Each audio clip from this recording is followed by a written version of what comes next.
Throughout his years in the London stage world, Elliot O'Donnell had often mulled over a question that seemed absurd on its face. Could a place of light and laughter, a theatre, ever be haunted? After all, what haunted history lies behind the footlights, beyond the thunderous applause and the painted smiles of actors? And yet, as O'Donnell came to learn, the labyrinthine passages and forgotten dressing rooms of many an old playhouse conceal more than just props and echoes. They can harbour spectres born of tragedy, madness. While taking a small walk on roll at the Mercury Theatre one autumn, O'Donnell learned from a veteran stagehand about a far more famous haunting at the neighbouring Prince Regent. For decades, Dressing Room 25 in that venerable playhouse had remained locked and unused, until the autumn of 1897, when an actor named John W. Mayhew was unexpectedly billeted there. Mayhew arrived an hour before curtain to find the narrow corridor oddly still and damp with the smell of must. The stage doorkeeper, when asked why no one ever used the room, only shrugged and suggested Mayhew ask the stage manager.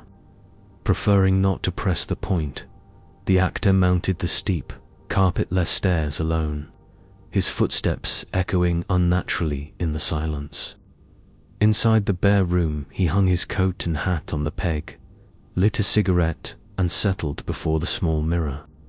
Then, with no warning, the door handle began to turn of its own accord.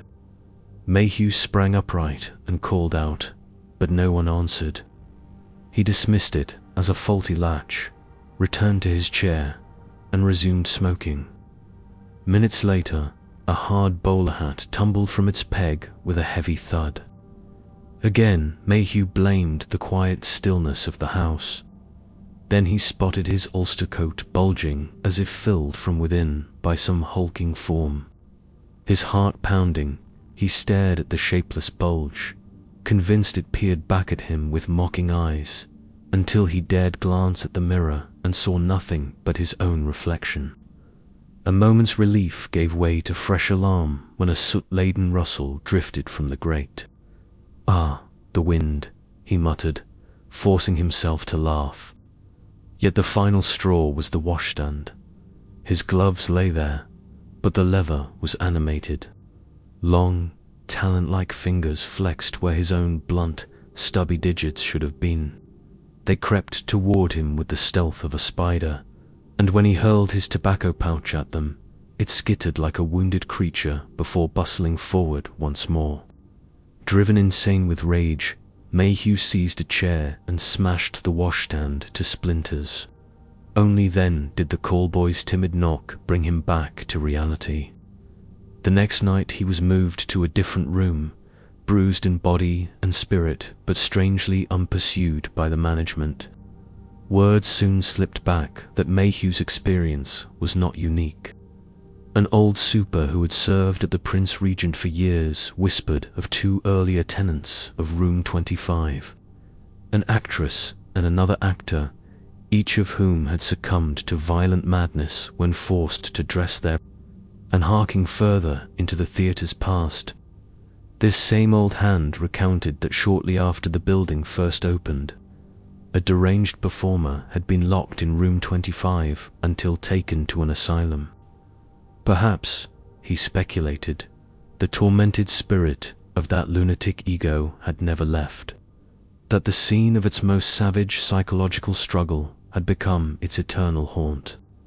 Other theories flourished, that prehistoric beasts, whose fossil bones were unearthed during the theatre's construction, might haunt the spot as animal phantoms, or that a so-called vice elemental, a malignant, bodiless spirit drawn by malicious human thoughts, had settled there long ago and thrived on the fear it inspired. O'Donnell's Mercury engagement also brought him a tale from the nearby Lombard Theatre, where Box 3 bore a reputation for nightmare visions. One cold January evening, Mrs. Dawkins and her daughter occupied that very box to watch a charming modern Cinderella. Mid-performance, Miss Dawkins felt her mother stiffen beside her and swiveled to lean against the box wall, wearing an unfamiliar, cruel smile.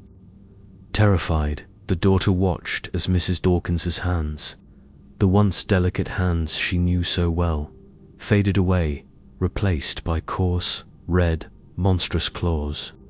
A baggy white sleeve and a broad, white painted chest emerged, then a squat neck, and finally a clown's face, pale, crinkled, utterly joyless, with every feature twisted in malignant hatred.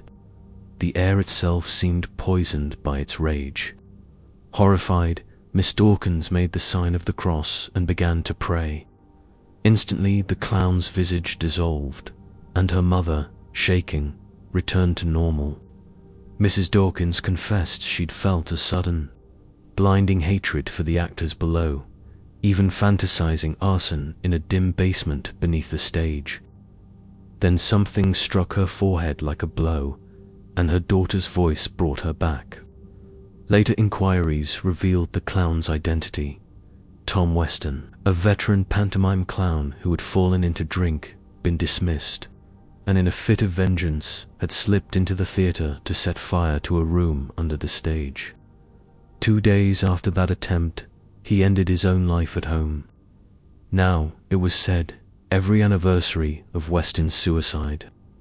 Box 3 is visited by his spiteful spirit, a clown forever trained in hell, eternally thirsting for retribution. In collating these accounts, Elliot O'Donnell drew one clear conclusion: where human passion, violence, or madness have pooled, the shadows linger long after the living have gone. Beneath the glittering footlights and the laughter of the audience lie dark corridors where unseen eyes watch. And perhaps, for those who venture too far after the play, the ghosts still play out their last, tragic scenes. Is room 25 at the Prince Regent just an old dressing room? Or the place where something still lingers in the rafters when the lights go down? Was Tom Weston's clown a one-off spectre, or is that painted smile waiting to curl across your own reflection in the mirror? Share your theories, your uncanny stage door encounters, and those half-forgotten dreams of hollow laughter below, down in the basement, in the comments below. If, while you type, you hear a creak on the stairs, or feel a phantom glove brush your shoulder, don't look away, count the beats of your heart.